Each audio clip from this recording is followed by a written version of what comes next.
existe partout dans le monde. Ce soir, tu ne sortiras pas. Je parle à quelqu'un particulièrement tel que tu es venu. Et je voudrais qu'avant que Nabengaye, Bassaï Nansabé, Bassaï digne de tout l'honneur,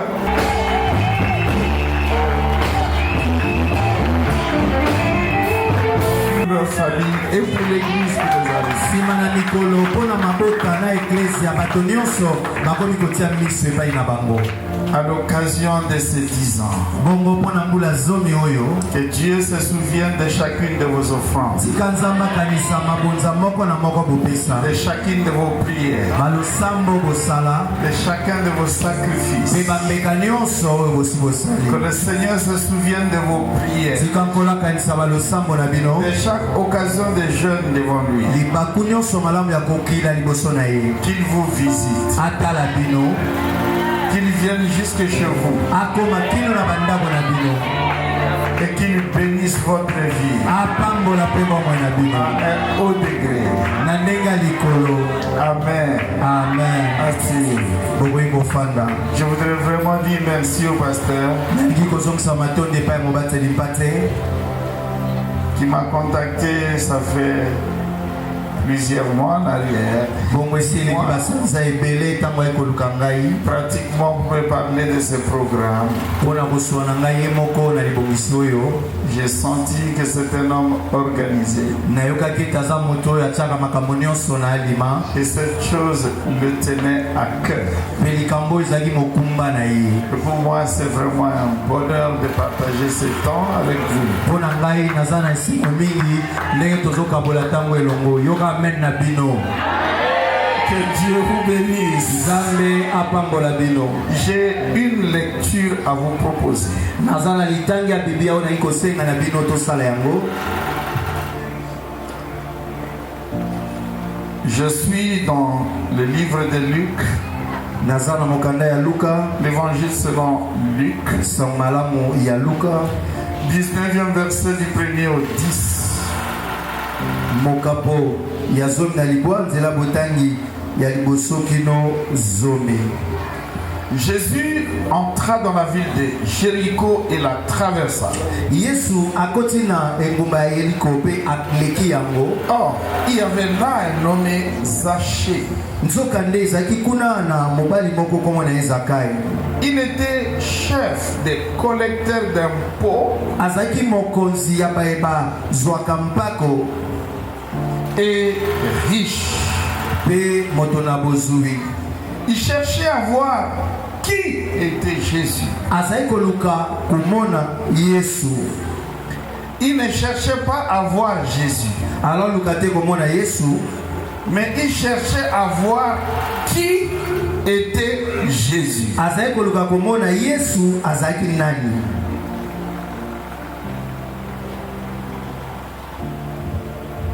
Mais il ne pouvait pas à cause de la foule, car il était petit. Bongo azalaki kokate po etazalaki mokuse pe tuluku na bato ezalaki wana. Certains commentateurs bibliques disent qu'il était nain. Bamususu bakoma lobi bazo bazalaki emoro. Alors il courut en avant et grimpa sur un sycomore pour voir Jésus qui devait passer par là. Akimimbango amatina nzeta sycomore pandanga mona Yesu akolekela nzela wana.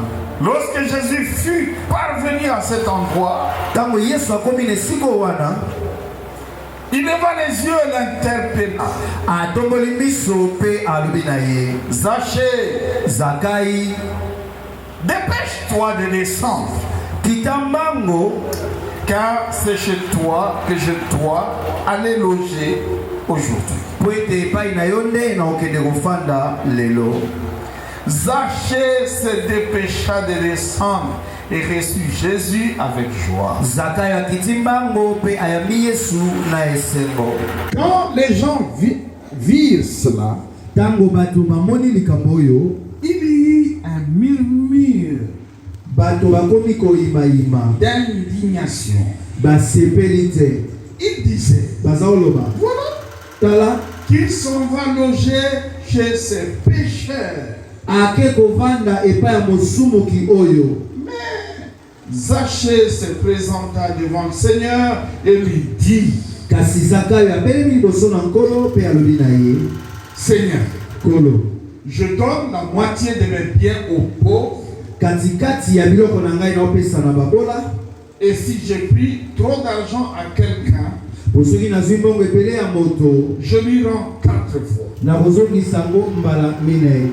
Jésus lui dit alors, Yesu abi na ye na boye, aujourd'hui, lelo, le salut est entré dans cette maison. amen, lobiko ekoti na kati ya ndako Parce oyo. que cet homme est lui aussi un fils d'Abraham. Mobali oyo ye mpe aza mwana ya Abrahama. Car le Fils de l'homme est venu chercher et sauver ce qui était perdu. Amen. Po ete mwana moto ayaki mpona koluka mpe kobikisa baoyo babunga. Et je dis Amen à votre Yo place. amen na yo. Gloire au Seigneur. Amen. La lecture de ce texte Litangi oyo nous donne des informations sur un personnage particulier du nom de Zachée. epesi biso basango likolo na moto moko ya bopeke kombo na ye Zakayi. Jésus est entré dans cette ville de Jéricho et ce jour-là, il ne s'est pas arrêté comme tel à Jéricho. Yesu akoti mokolo na nguma Yeriko asukaki wana te. Où c'était pas son programme de s'arrêter. To mpe akanaki te ete akolekisa ngonga Parce qu'il ne wana. faisait que traverser la ville. Po azalaki koleka na ye. Il allait son chemin. Azokenda nzela na ye. Il n'avait pas de programme, un programme quelconque pour Jéricho. Azalaki na mabongisi moko te oyo etali Yeriko. Mais un certain Zachée s'improvisa sur sa route. Bongo Zakayi moko abimeli ye kaka ya mbalakata na nzela. La Bible dit que Zachée était numéro 1 chef des collecteurs d'impôts. Biblia alobi ya liboso Zakayi azalaki mokonzi ya bakongoli mpako. Douanier ou agent de fisc.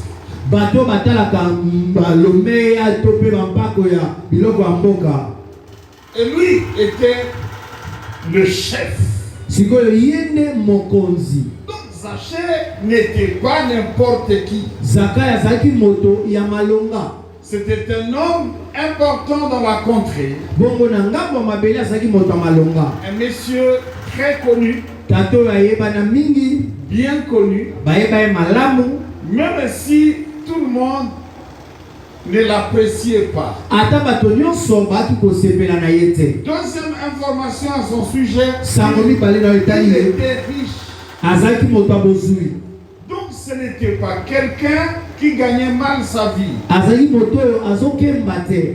Ce n'était pas quelqu'un qui se débrouillait pour vivre. Azali moto te azobundabunda po abika. C'était quelqu'un qui déjà connaissait l'aisance. Ezalaki moto oyo azalaki kobika bomo ya malamu. Il vivait bien. Azobika malamu. Il avait les moyens de la vie. Azalaki na makoki ya kobika. Et j'imagine même qu'il avait les moyens des caprices de la vie. Na banzi kutu azalaki ata na makoki ya bipale ya bomo. Il y a des moments, Eza batango. comme une servante de Dieu me disait, Lokwa mosemo wanza mosale sanga. une fois avec son mari, Mbala moko ye na mobali na ye. il réfléchissait cette fois-là où aller en vacances. Bazaokalisa elongo tokokende kopema wapi. Ah, ils ont sorti le map monde Bamisi elilingi ezolakisa bamboka mobimba ya et mokili. ils ont commencé à chercher. Bakomo luka. Et elle a pointé une île. Ye atie mosapi na esanga Et moko. dit, cette fois-ci, nous irons là-bas. Abimbalo tokende esanga wana. Wow. Kitoko. Donc, lorsqu'on est riche, So oza na bomengo na yo, on peut s'offrir on peut s'offrir même les luxes de ses caprices. okosala ata olekisi ndelo na bipale na yo osali yango. Et Zachée était un homme riche. Mpe Zakayi azali moto ya bomengo. La troisième information qu'on donne de lui, Sango ya misato balobi mpo na ye. on dit que Zachée était petit de taille, il était nain. Balobi Zakayi azalaki emolo. Je le dis, la vie ne nous donne pas tout. Nalinga koloba ngo bomoi epesaka biso nyonso te. Il n'y a personne de suffisant en lui-même. ezali na mototo tali amikoka na nyonso na ye C'est moko. pourquoi dans la vie, Yango na bomoi. ne regarde pas trop à ce qui te manque. Merci Tadi. Kocha miso na ote na bao zanga. Regarde à ce que tu as. Tala na ino mayeyo sali na yango. Ne regarde pas trop à ce que tu ne peux pas. Kotala mingi te na oyo kokate. Apprécie ce que tu peux. Sepela na oyo koki yoga men na yo. Je dis amen à votre Yoga men na bino. De toutes les façons, si tu n'es pas content de ta taille, Kutu soki ozangola eto mokuso zo sepela na ngote. qu'est-ce que tu vas faire pour la changer? Osala nini okokoli sango okokondi sango. Alors certaines choses, il faut s'en contenter. Maka mususu mi sepela na ndenge ozaleli. Il avait donc un handicap Azaki na mon koko somoko. naturel. Abotama nango. Il n'avait rien fait Asaki eloko te. pour être petit d'état. Wazala emoro. Quelqu'un m'a dit, Motomo abinanga. si tu rencontres une antilope petite, Sokuti na mbolo komo ka moke. ne pense pas Kokanisa te. qu'elle est malade. Azobela. Et si tu rencontres un éléphant gros comme ça, Sokuti na nzoko ya kabakata. ne dis pas Koloba te. qu'il est obèse. Azao moto munene lekindelo. Amen. Dieu, il donne aux uns et aux autres. Omoni nzambe nde mopesi na bamoko mpe na bamisusu. Contente-toi de ce que tu as d'abord. Yoka misepela na oyo ozali na yango na ino. Si tu veux être heureux dans la vie, Soki olingi osepela na bomo, réjouis-toi d'abord de ce que tu as. sepela nanu na oyo oza nango. Betela nkolo maboko mpo na oyo oza nango. La quatrième information, Sango ya minei. la Bible dit, Biblia alobi il était pécheur. azaki mosumuki. Pécheur. Mosumuki. Et ça, ce sont les religieux qui disaient ça de lui. Awa eza bato ya biyamba nde bazoloba bongo mpo na ye. Parce que lui, Po ye il travaillait dans ce domaine-là du fisc.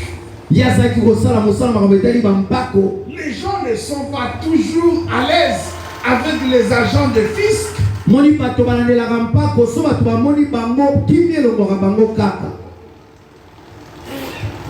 Et dans cette société très religieuse, Bongo na esiko bazalaki wana oyo ya yamba mingi. le fait qu'il travaillait dans ce domaine, Lokola ye mosane yango wana et il travaillait pour le compte de l'occupant romain, azosala mpo na moto azalaki mokonzi ata mala kokamba esika na baloma. cet homme n'était pas très apprécié dans ces milieux-là. Na esika wana bayi kosepela na ye mingi te. Et ceux qui priaient l'appelaient pécheur. Bao bazala kosambela babi wana mosumuki. Et si quelqu'un t'appelle pécheur, Soki moto abengi yo mosumuki, c'est que lui considère qu'il est saint. ye amimoni nde mosantu. Cinquième information sur cet homme. Sango ya mitano na etali Zakari. Et ça, c'est l'information qui vient du Seigneur Jésus. Wana nkolo Yesu nde moto alobi yango. Zachée aussi est un fils d'Abraham. Amen. Zakari pe aza mwana ya Abraham. Alors aide-moi, dis à ton voisin, Sungama loba na ndeko apene na si ye. toi tu es un enfant de Dieu, Yoka soki yo oza mwana Nzambe. moi aussi je suis un enfant de Dieu. Amen. Ngai pe naza mwana na Nzambe. Yebisa voisin. Alléluia. Amen. Si toi tu es un bien-aimé du Seigneur, Soki oza molingami ya nkolo, celui qui t'a aimé peut m'aimer aussi. oyo alinga yo akokolinga ngai Celui qui mpe. t'a sauvé peut me sauver aussi. Oyo abikisa yo Celui qui akobikisanga t'a mpe. délivré peut me délivrer aussi. Oyo akangola yo akokangolanga mpe. Et celui qui t'a béni peut me bénir. Mpe oyo apambola yo akopambola mpe ngai. Je dis amen à votre Loba part. amen na yo. Donc je voudrais dire à quelqu'un, Nangi nebisa moto. si je suis un pauvre aujourd'hui, Soki nazali mobola lelo, je suis un pauvre en attendant. kimobola na ngai eza na bozelaka. Ne pense pas que ce que je suis là, c'est la dernière condition dans laquelle je serai toujours. Kokanisa te ndenge naza mobola nakosukaka obeya mobola. Est-ce que je parle à quelqu'un? Merci d'être. Bien-aimé, surtout si tu es congolais comme moi. Balingami mingi so oza mwana Kongo lokola Et si ngai. tu habites la RD Congo comme So moi, ovandaka na RDC lokola ngai. ce pays, je l'appelle le pays de tout est possible. Mboka na biso na bala eza mboka nyonso ekosalema. Tout peut changer à tout moment dans la vie de tout le monde. Nyonso babongo na Parce qu'il n'y a pas un pays comme celui-ci. Il y a juste quelques années en arrière, je ne sais pas, 3 années ou 4 ans, je ne sais plus. Mais quelques années en arrière. Un homme était à Lemba. Il était locataire. Pas dans la maison principale. Mais dans l'annexe. Il passait par les tunnels. Pour aller chez lui. Mais un jour, une ordonnance a été signée. Premier ministre. Et on a pris de là. On a d'abord logé, je ne sais pas moi, chez Pullman ou chez Kempinski, en attendant qu'il aménage dans sa nouvelle maison, la résidence officielle. Ah, ça c'était un pays de miracles. C'est le pays de tout est possible. Dieu peut te ramasser de là où on t'a jeté et t'établir là où personne ne t'attend. Alléluia. Et Jésus dit, peu importe ce que vous avez dit de ce temps, mais moi je viens vous dire que Zachée lui aussi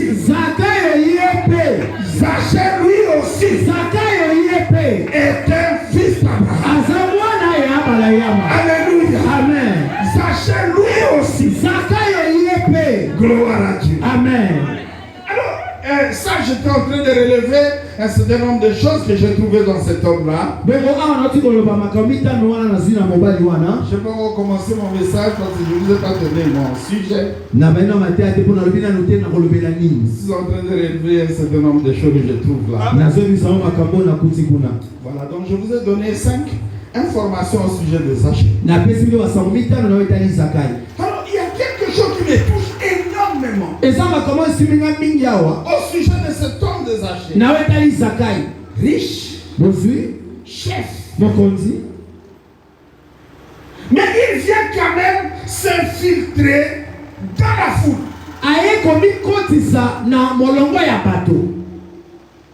Et même monter sur un arbre. Ça c'est l'habitude des bateaux.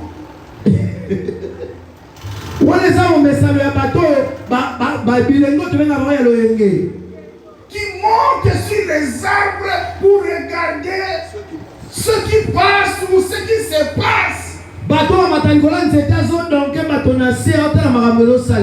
où il y a un événement, les hommes importants, il ne faut pas les chercher sur un arbre. Qu'est-ce qu'il ira faire là-bas?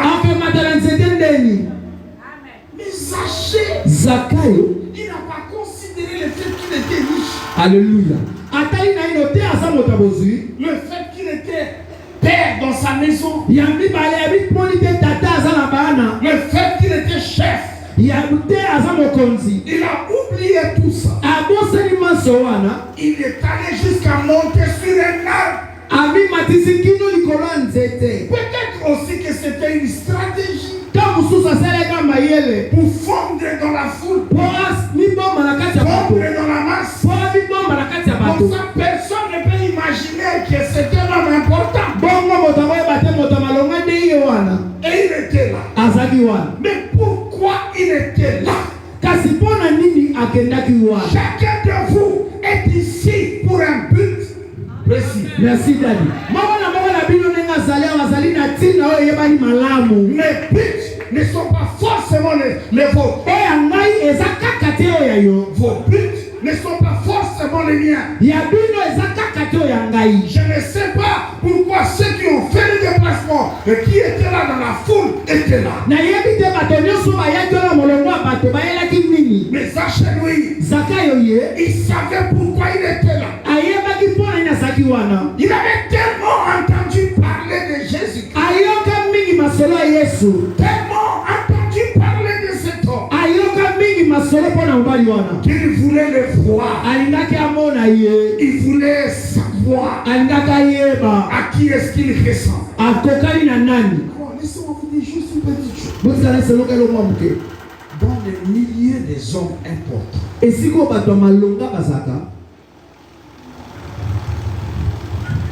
on cherche pas à savoir Comment il est habillé? Qu'est-ce qu'il a mis? Non. Quand tu entres dans des cercles, des hommes importants, des personnes importantes,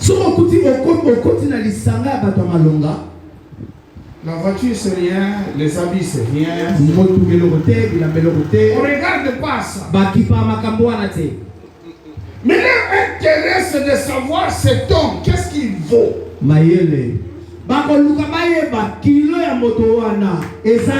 Qu'est-ce qu'il vaut?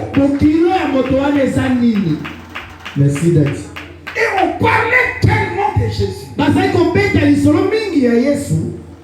Alors Zachée, chef, riche, homme important, homme de milieu élevé, il voulait savoir l'homme dont on parle, qu'est-ce qu'il vaut.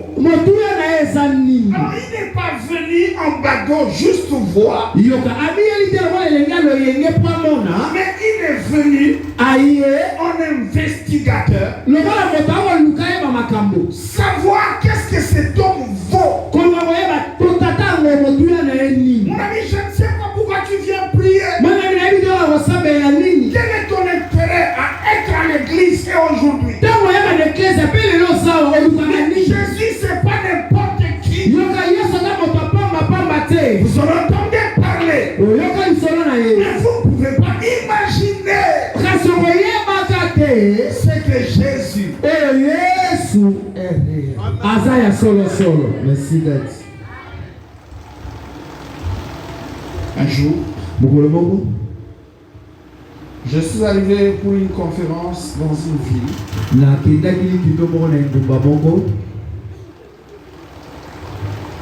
Et on a fait des réservations et tout, et je suis parti.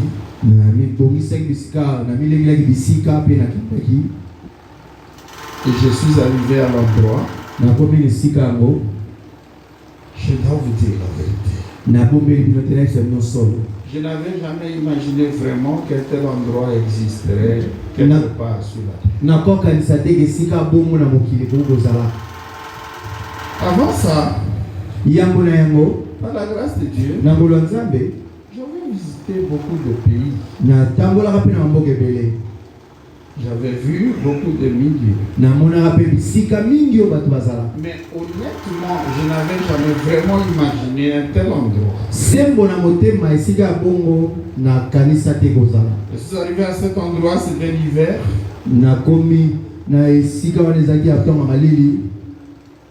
Mais quand j'ai fini les formalités d'accueil,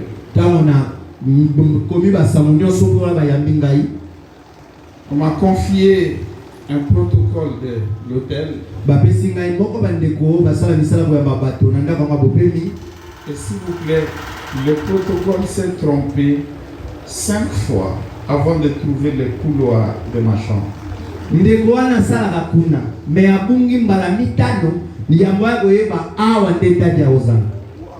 Les ascenseurs automatiques. Sorry, je crois que c'est pas ici. Et je ne peux pas vous dire, après, moi je me suis perdu combien de fois avant de pouvoir vraiment identifier les lieux, mettre des repères.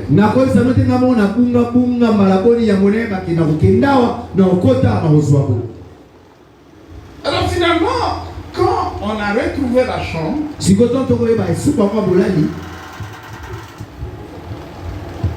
elle a ouvert, elle a déposé mes effets, j'attendais qu'elle sorte, elle est sortie, je suis rentré dans la chambre, j'ai fermé la chambre, j'ai considéré la moquette de la chambre.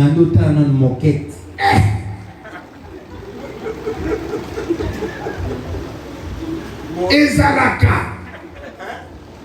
Seigneur, je crois qu'aujourd'hui je vais dormir sur la moquette. Et puis,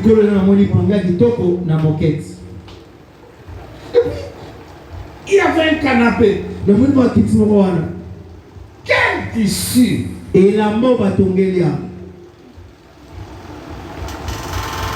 soft, bien. Et ça, on va voir la nier qu'est-ce. Je me suis assis, je dis Seigneur, aujourd'hui je devrais dormir sur le lit. Dormir sur le lit. Pongi na moni moquette soute, quitte. Qui a prêché? J'ai regardé le lit. N'est-ce que vous avez la mbête à moment? Il y a des draps. Lorsque vous le regardez, vous dites, est-ce que je vais dormir là? Et ça va dans la moussota le bureau son à l'engagement dans ta salité. Ah! Comme tu as peur, tu dis, je vais salir. Ou bien, on a sa salité. Je suis allé voir la salle de bain. Je dis, non, non, je vais dormir dans la baignoire. On a été ici dans la vie pour bien t'aider. En fait, tout était bon à mes yeux. Je n'avais jamais imaginé un endroit comme ça. Alors, je me suis assis. J'ai commencé à pleurer. J'ai dit à Jésus, il fallait me dire, ce jour-là quand je t'ai recevé, que tu m'amènerais aussi à des endroits comme ça. Vous n'avez aucune idée que c'est Jésus à qui vous venez, mes amis. C'est Jésus. Là où il peut vous amener. Je suis sorti de la chambre.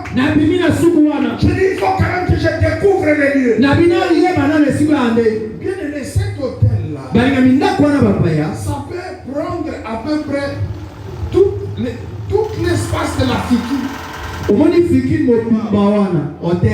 Fikine et motel là, tout ça.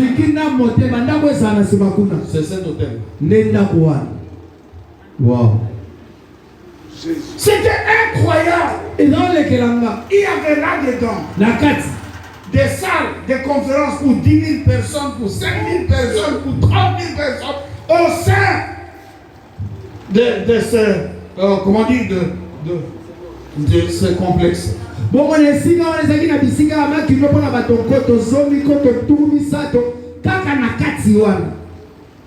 J'avais jamais vu un endroit comme ça. Et puis en me promenant, j'arrive à un endroit. Je vois une espèce de forêt tropicale. Avec les fleurs de chez nous. Tout cet espace est tropicalisé. Donc à cet endroit, l'hiver n'existe pas. Vous avez le climat de chez nous. Et mais moi je vais commencer à rester seulement ici. Parce qu'ici c'est chez nous. Jésus ne m'avait pas dit qu'il m'amènerait à des endroits. Bien aimé, il ne faut pas blaguer avec Jésus. Amen. Jésus. Yes. Alors Zachée voulait voir cet homme-là, c'est qui? Qui il est vraiment? Et vous imaginez Jésus dans la foule, il était la star de la foule. Tout le monde venait là pour lui. Et dans ce contexte, à peine tu peux identifier quelqu'un. Pourquoi ce sont des foules qui c'est toi qu'on identifie, qu'on connaît.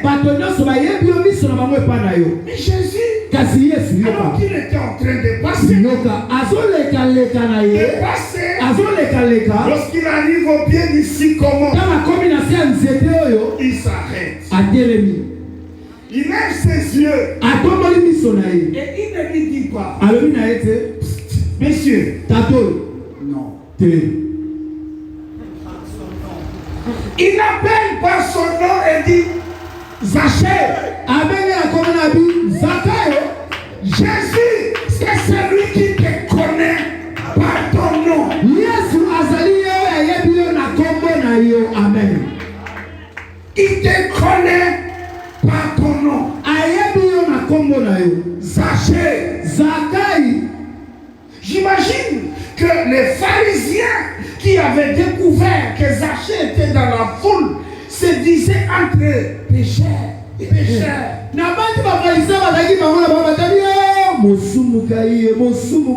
Mais les parents de Zachée ne lui avaient pas donné le nom de pécheur. Je ne sais pas quel nom on t'a donné dans la vie. Mais Jésus ne t'appelle pas par ce nom.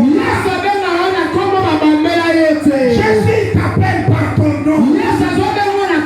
Il a dit Zachée. Bien-aimé, ce serait moi. Jamais je ne m'arrêterai devant un badaud accroché sur une branche.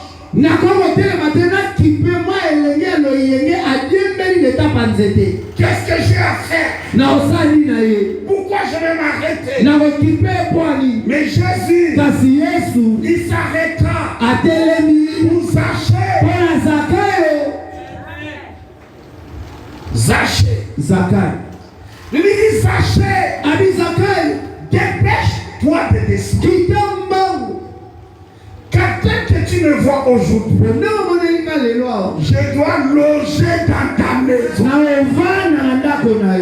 Bien-aimé, il y a des maisons que les gens qui prient et qui servent Dieu n'aiment pas aller. N'aiment pas visiter.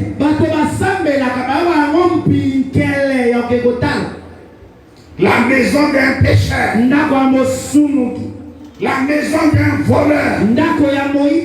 Vous savez, chez nous, si vous construisez une jolie maison, par ce temps qui court, qui est-ce que vous êtes? Voleur. Pourtant, il y a des gens qui gagnent leur vie à la loyale.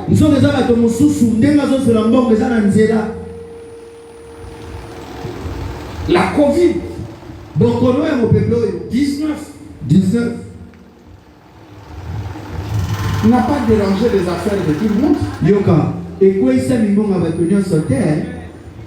Il y a des personnes qui voient clair pendant ce temps.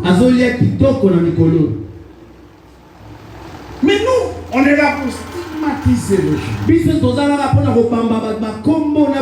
indexer les gens. Jésus n'est pas de ces gens. On appelle Zachée par son nom. Jésus a traité Zachée comme un ami. Il a traité Zachée comme un ami. Zachée savait que ceux qui prient, ceux qui servent Dieu ne l'aiment pas.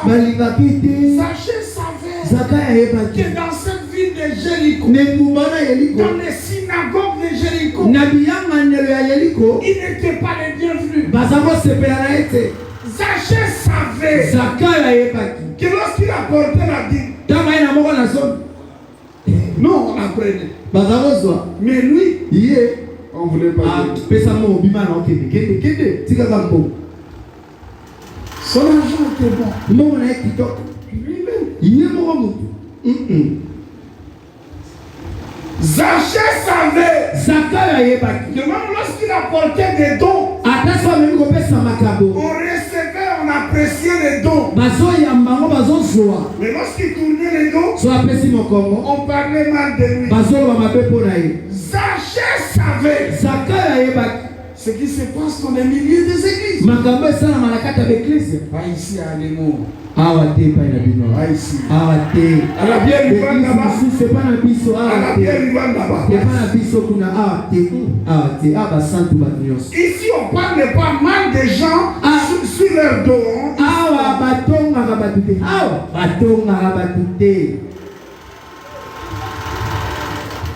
Et c'est à cause de ça que Zachée voulait voir qui était Jésus. Est-ce qu'il était un serviteur de quel genre? Est-ce qu'il était le serviteur des gens? Il reçoit la dîme, mais il reste de critiquer.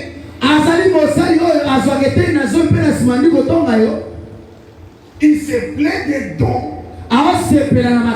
mais il maudit le donateur. Quelques serviteurs, Zachée voulait savoir, mais il était étonné que Jésus se soit arrêté, que Jésus l'appela par son nom, que Jésus le traitant en ami. Ça ne lui arrivait pas. Alors il s'est dit, Jésus est différent. Alors dites avec moi, Jésus est différent. Jésus est différent. Il est différent des imams. Il est différent des pasteurs. Il est différent des prophètes. Il est différent des apôtres. Dites avec moi, Jésus est différent. Jésus est différent. Zachée a commencé à s'étonner. Mais c'est avec raison qu'on parle de cet homme. Il n'est pas comme les autres. Non. Jésus n'est pas comme les autres. J'ai pris aujourd'hui que Jésus se révèle à vous. Vous verrez qu'il est différent. Il n'est pas comme les autres. Il est différent.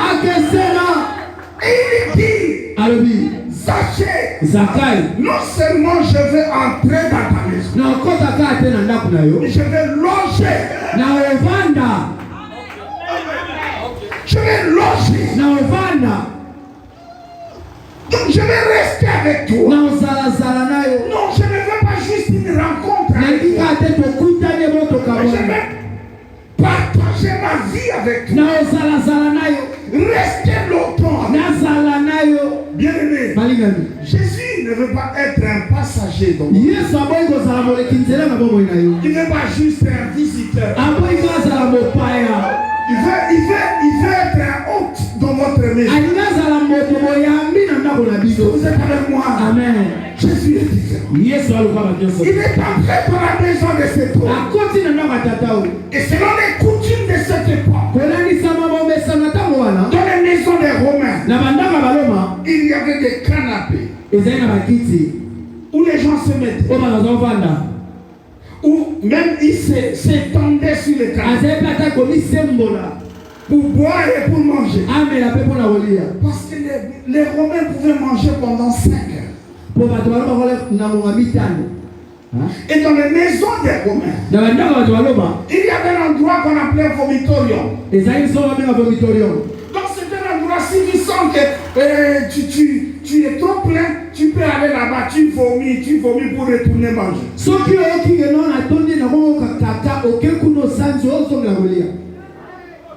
Et Zachée avait des types de maisons comme ça. Il a donné à Jésus son canapé. Et il était là. On a porté à manger. Jésus mangeait. Jésus mangeait. Jésus mangeait. Et ce qui m'étonne, pasteur, c'est que Jésus ne formula aucun reproche à Zachée.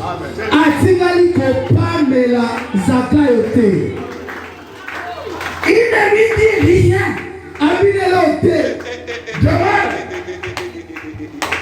Il ne lui prêcha pas, même pas d'une manière indirecte.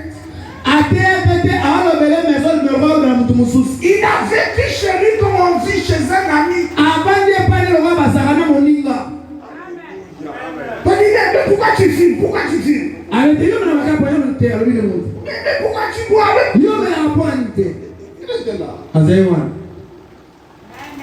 Un peu comme dire à Zachée, tu as voulu savoir qui je suis. Alors je suis venu m'exposer. Prends le temps de me contempler, de me regarder. Scrute-moi et sache qui je suis. Je ne suis pas hypocrite. Je suis honnête avec toi. Zachée. Et Zachée pendant ce temps, il regardait cet homme. Même quand il buvait, même quand il mangeait, Il dégageait une sainteté. Il dégageait une bonté. Il dégageait une force. Et sans prédication, il est arrivé un moment. Sa chair n'en pouvait plus. Sa chair se lève. Et il dit à Jésus, Jésus, tout ce que j'ai, je vais en faire la comptabilité. Je vais en faire la comptabilité. Et je vais mettre une bonne partie pour les pauvres. Jésus ne lui a pas prêché. Mais la présence de Jésus en face de lui commençait à donner un sens à la vie des secteurs. Il dit, tu vois, c'est seulement aujourd'hui que je me rends compte que je n'ai jamais rien fait pour les pauvres. Donc tout ce que j'ai accumulé dans la vie, à partir d'aujourd'hui, je vais prendre en compte les pauvres. Et puis, c'était pas fini. Il revient à Jésus. Il lui dit, et si c'est vrai que j'avais fait tort à quelqu'un, je lui rendrai ce que je lui avais pris 4 fois.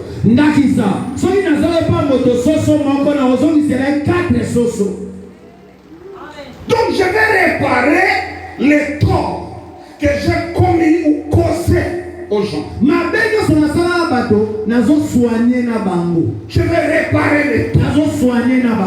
Et comme si c'était pas fini, il revient encore au Seigneur Jésus. Il revient encore. Et il dit, tout ce qui est dans cette maison, qui n'est pas à moi, et que j'ai pris non de droit, je le restituerai à son propriétaire.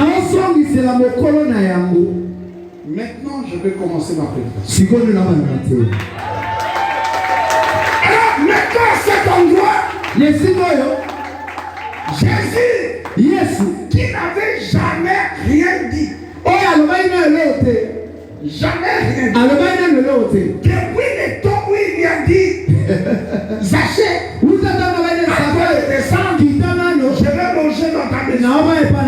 Jésus n'avait plus rien dit. Mais maintenant, après que Zachée ait pris ses engagements, Jésus sait. Et Jésus dit, voilà, si Jésus est entré dans cette maison, c'est parce que Zachée aussi est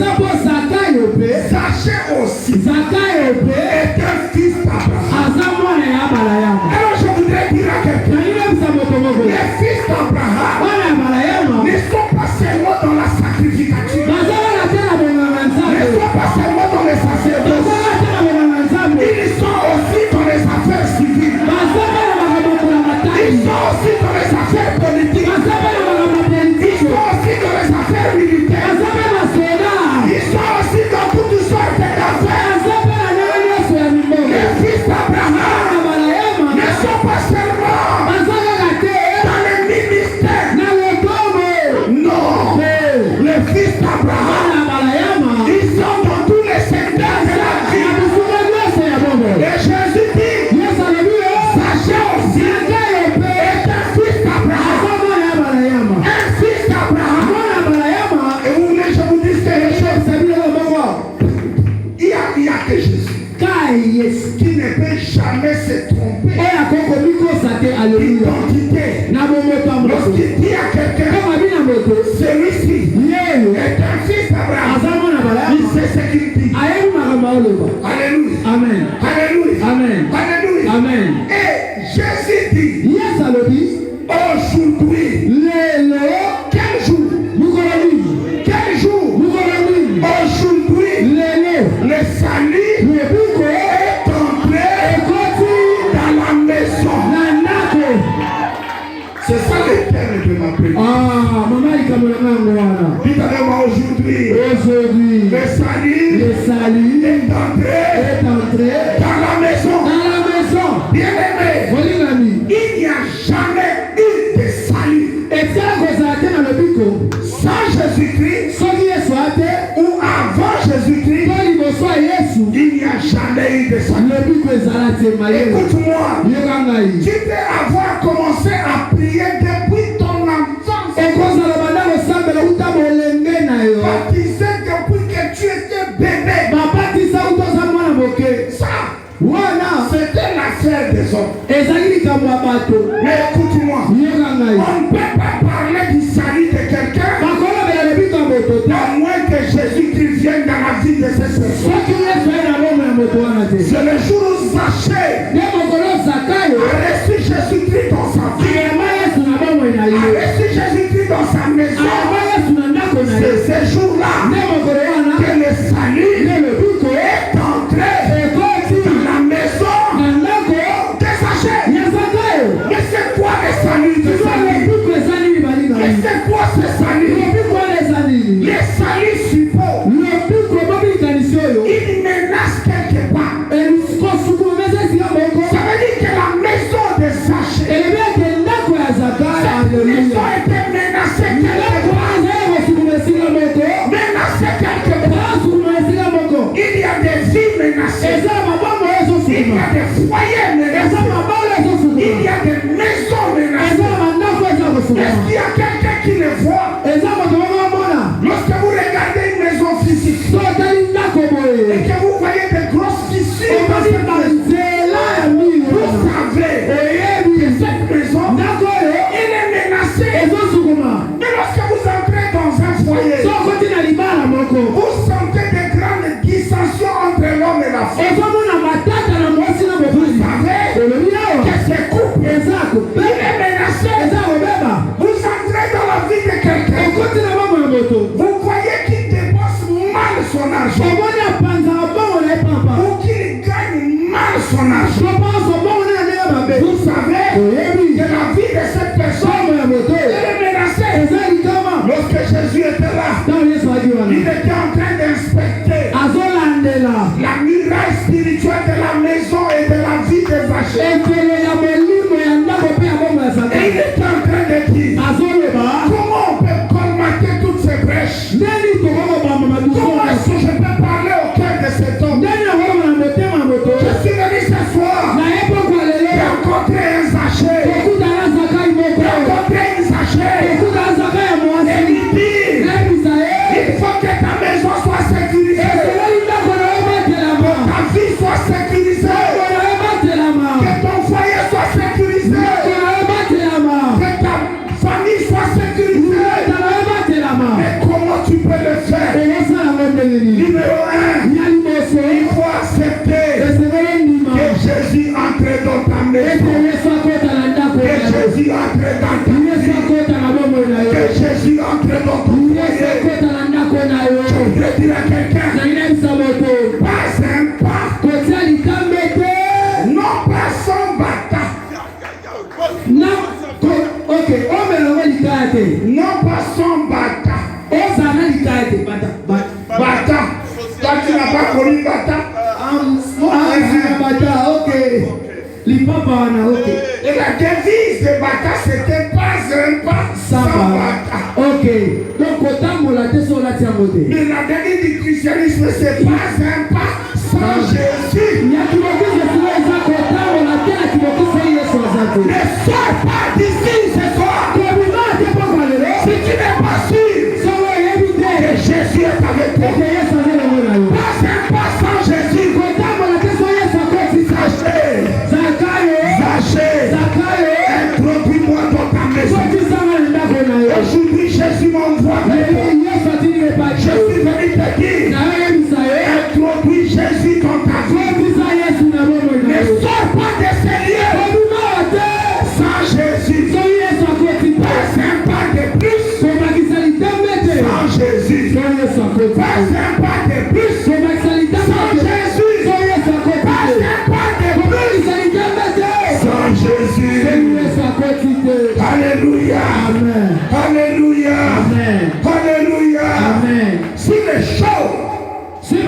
On dit changer.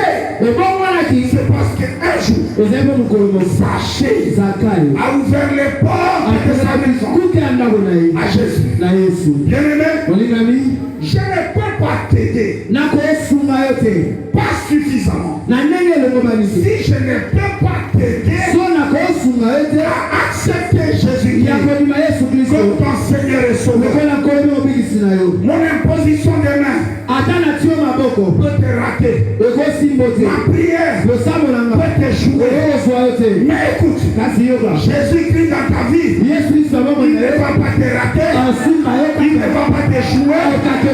Non, jamais. Non, jamais. C'est pourquoi, si tu veux aujourd'hui que le salut entre dans ta vie, il faut laisser Jésus entrer dans ta vie. Il faut recevoir Jésus. Le laisser entrer dans ta maison. Papa, que Jésus soit le Seigneur de ta vie et de ta maison. Maman, ne rentre pas dans ta maison seule aujourd'hui. Retourne dans ta maison avec Jésus. Mon frère, ma soeur, accepte Jésus-Christ comme ton Seigneur, comme ton Sauveur. Le salut commence par là. Il n'y a pas de salut sans Jésus. Il n'y a pas de salut en dehors de Jésus. Acte chapitre 4 verset 12 nous dit, car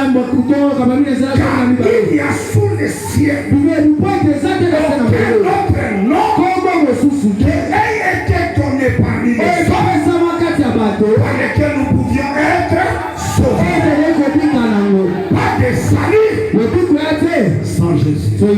Est-ce que je peux continuer? Deuxième chose, le salut.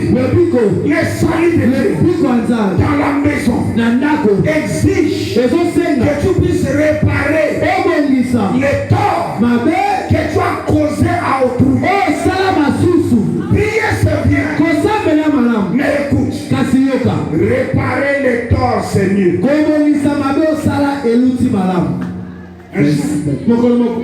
Un homme de Dieu a débarqué à Séoul, en Corée du Sud. Il était en train de conduire une très grande croisade évangélique. Pendant ce service, on lui a amené un monsieur. Il était paralysé côté droit. Il s'avançait difficilement. Lorsqu'il s'est avancé, l'homme de Dieu l'a regardé. Il dit, monsieur, toi, quand tu es déjà, tu as promis le mariage à une jeune fille. Tu l'avais vraiment assuré. Et cette fille ne jurait qu'avec toi. Tu as joué avec la fille. Tu lui as fait passer du temps. Et tu as tourné les dos, tu es allé épouser quelqu'un d'autre. Tu vois ce qui t'arrive? Ce sont les larmes de cette fille. Ce sont les larmes de cette fille. Parce que cette fille pleure chaque jour à cause de toi, de ce que tu lui as fait. Mon ami, qu'est-ce que tu as déjà fait aux gens? Qu'est-ce que tu as déjà fait? Le salut, c'est de réparer les torts. Réparer les torts. Est-ce que je parle à quelqu'un? Est-ce que je parle à quelqu'un? Oh, je parle aux chrétiens de Kasumbalesa. Alléluia. Parce que c'est là-bas qu'on cause du tort aux autres. Ici nous sommes des sans faute. Mon ami, si tu as dérangé la vie de quelqu'un, ne continue de vivre le salut, retourne auprès de la personne. Arrange avec la personne. Dis-lui pardonne. Je ne sais pas qu'est-ce qui s'était passé, mais pardonne-moi. Parfois, il n'est pas possible de réparer le passé. Mais parfois, il est seulement possible d'avouer ses fautes. Et dire ce que j'avais fait, ce mal. Je ne sais pas pourquoi j'avais fait. Je n'aurais pas dû te faire ça. Pardonne-moi. donne-moi. Il y a des gens Et à la bateau. qui ont pris l'argent des autres. Et puis il a pris des ailes, il est parti. Allie-moi. Et il prie bien. Assemble la malade. Mais quelqu'un quelque part. Quelqu'un il pleure Allez là-bas. à cause de cet arbre. Écoutez-moi. Je ne sais pas s'il y a que moi qui fais cette expérience. Les jours où je manque l'argent, parce que je me souviens de toutes les personnes qui se sont endettées chez moi. Ah, et quel il a mon argent? Les jours où tu manques, quand tout va bien, ça vient un peu. Mais quand tu es coincé quelque part, tu te souviens même de celui qui est parti avec $10. Alors mon ami, c'était peut-être pas beaucoup d'argent. Mais est-ce que tu veux réparer le salut? Le salut consiste à réparer les torts. Cet homme était devenu riche. Je ne voudrais pas les soupçonner. Mais dans sa richesse, il y avait des biens qui ne devaient pas lui appartenir. Il y avait des choses qui ne devaient pas être là. Et lui, lorsqu'il a regardé Jésus, il a compris que pour que le salut de cet homme arrive chez moi, il faut que je répare les torts que j'ai causés. Il faut que je répare les torts que j'ai causés. Oh, il y a des frères. Oh, il y a des frères. Ils sont fiancés à 10 filles.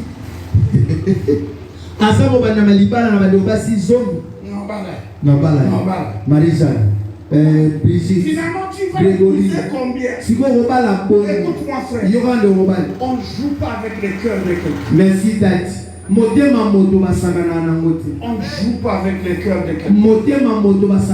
Parce que j'ai découvert une dame n'aime pas du coup. Non. Les coups de foudre. C'est pour les hommes. Ce sont les hommes. Un jour, j'étais au marché. J'étais au grand marché. J'étais derrière un marchand ambulant. Et vous voyez, avec les parapluies là, tout ça, vous êtes en train de marcher comme ça.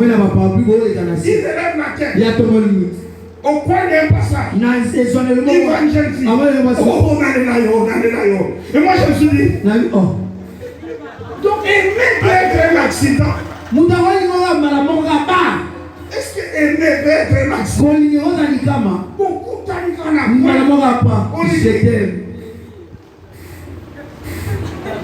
Il y a des gens comme ça. Ils aiment à tout vent. La rousse s'aime à tout vent et lui aussi aime à tout vent.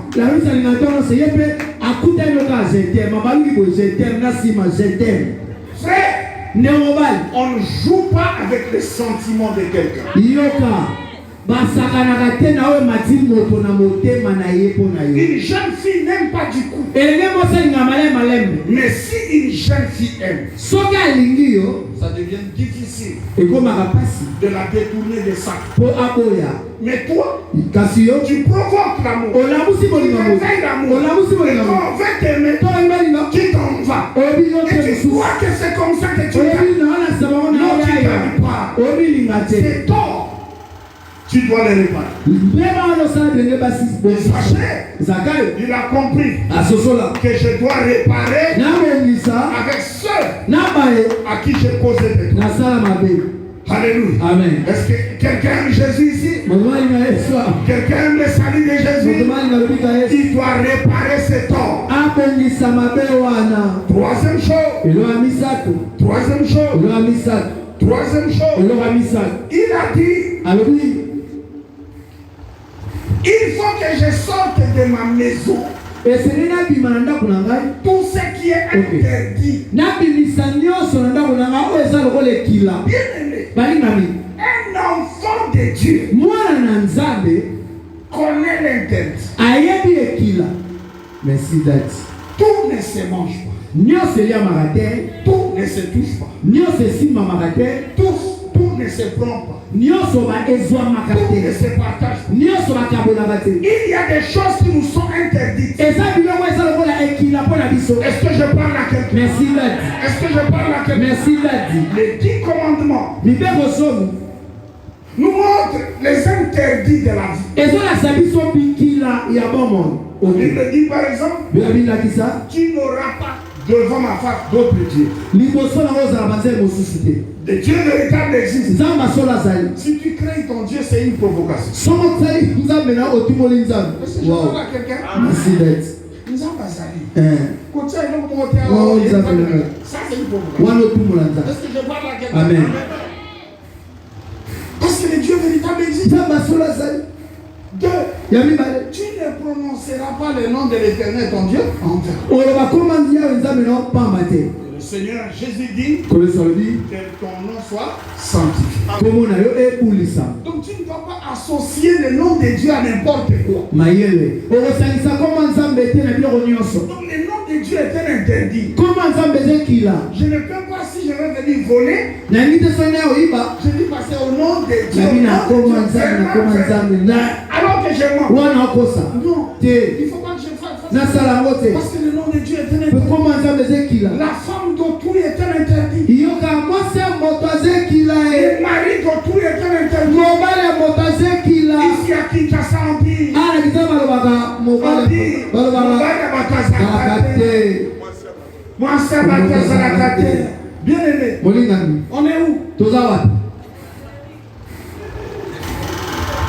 L'interdit existe. Ekila ezali. Et le Seigneur dit à Josué, Pekola bina yoswa. l'interdit Ekila. est dans les camps. Eza na kati na bino. Vous ne gagnerez pas les combats contre l'ennemi. Elongaka te tumelo sambo yini. Pourquoi les diables est-il devenu fort? Kwani nzambe nakoma makasi. Eh bien, parce que les chrétiens vivent avec les interdits. Po bakristo basimba bikila. Je voudrais, est-ce que je peux vous aider? Nasima bino. Est-ce que je peux vous aider? Nasima bino. Le premier interdit Ekila liboso. auquel les chrétiens doivent faire très O attention bakristo tokebaka nango. s'appelle la Bible. Kombe nango eteli na zolo. S'appelle quoi?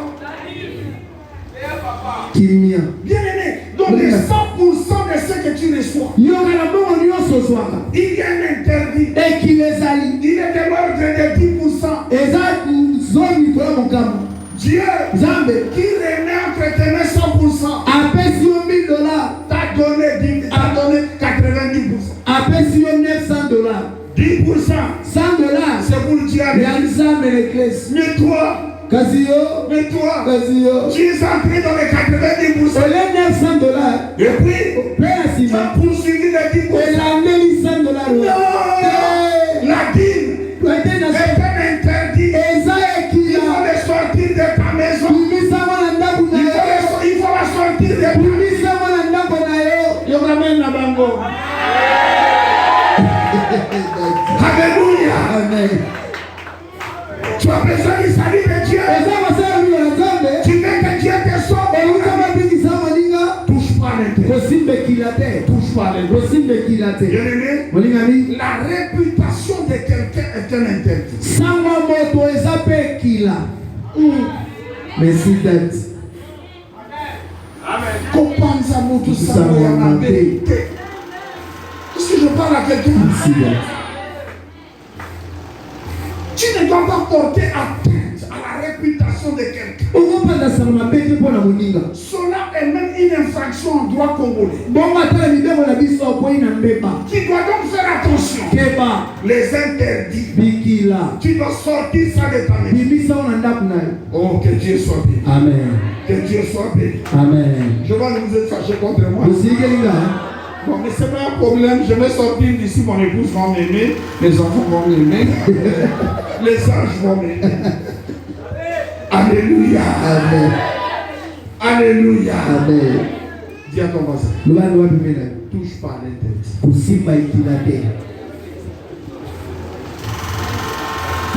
Yayo. Yayo. Yayo. Yayo. Ce qui n'est pas à toi n'est pas à toi. Yayo te eza yayo te. Pour ramasser n'est pas volé. Yayo. Yayo. Yo tokwesaki yango. Alléluia. Amen. Alléluia. Amen. Alléluia. Amen. Oh, il faut que je termine. Il faut que je Merci. termine. Bien aimé.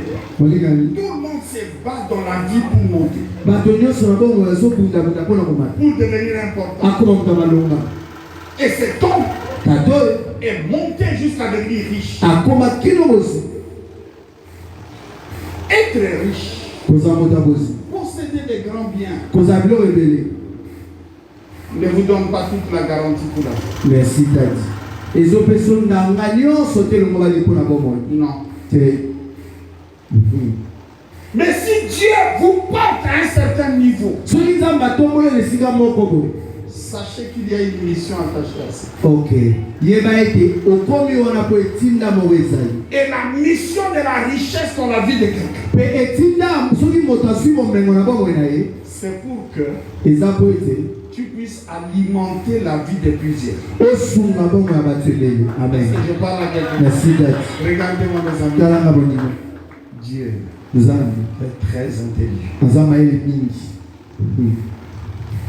Si tu donnes l'argent, il va te retirer l'appétit. Ok. Aussi, ça va pour ça vous lire. Je me demande toujours, où sont partis les appétits que j'avais?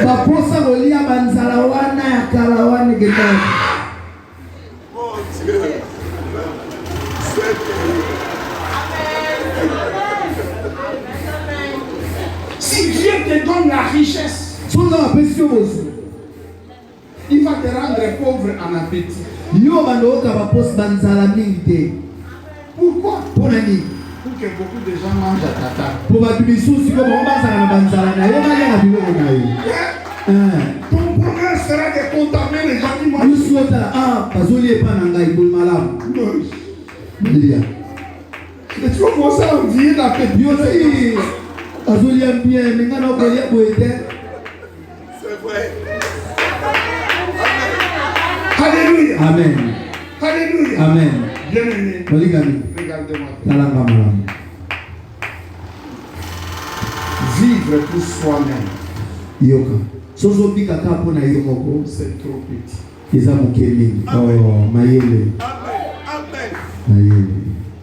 Il faut vivre pour aider les autres. Le médecin n'est pas médecin pour lui-même. Le professeur n'est pas professeur. Le président de la République n'est pas président de la République. Mon ami, toi tu es toi pour qui? Wow. Toi tu es toi pour qui?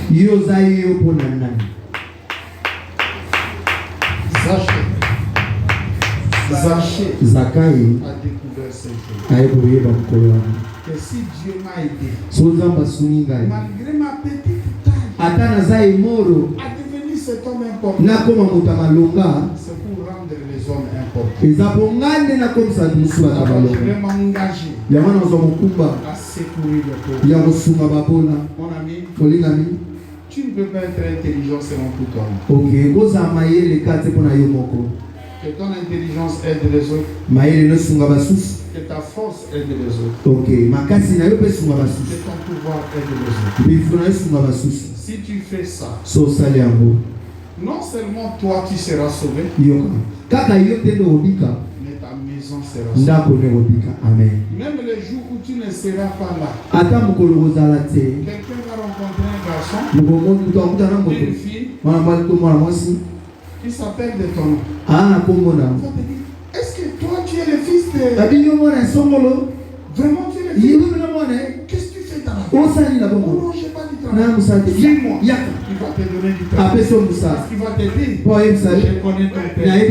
Ce que ton père a fait pour moi, je ne peux pas te laisser comme ça. Donc un salut va poursuivre tes enfants. Va entrer dans ta maison. Mon ami, même si les gens se lèvent, on pille à gauche, tu verras les jeunes gens du quartier venir entourer ta maison. Vous n'allez pas piller ici. Viens à Bissau. Pourquoi? Ils savent ce que tu es pour eux. Est-ce que je parle à quelqu'un? Le salut aujourd'hui dans la maison de quelqu'un. Il faut recevoir Jésus, lui donner sa place. Il faut réparer les temps que tu as posés. Il faut chasser l'interdit, noter de ta maison. Et il faut vivre pour les autres. Que Dieu vous bénisse. Que Dieu vous bénisse. Que Dieu vous bénisse.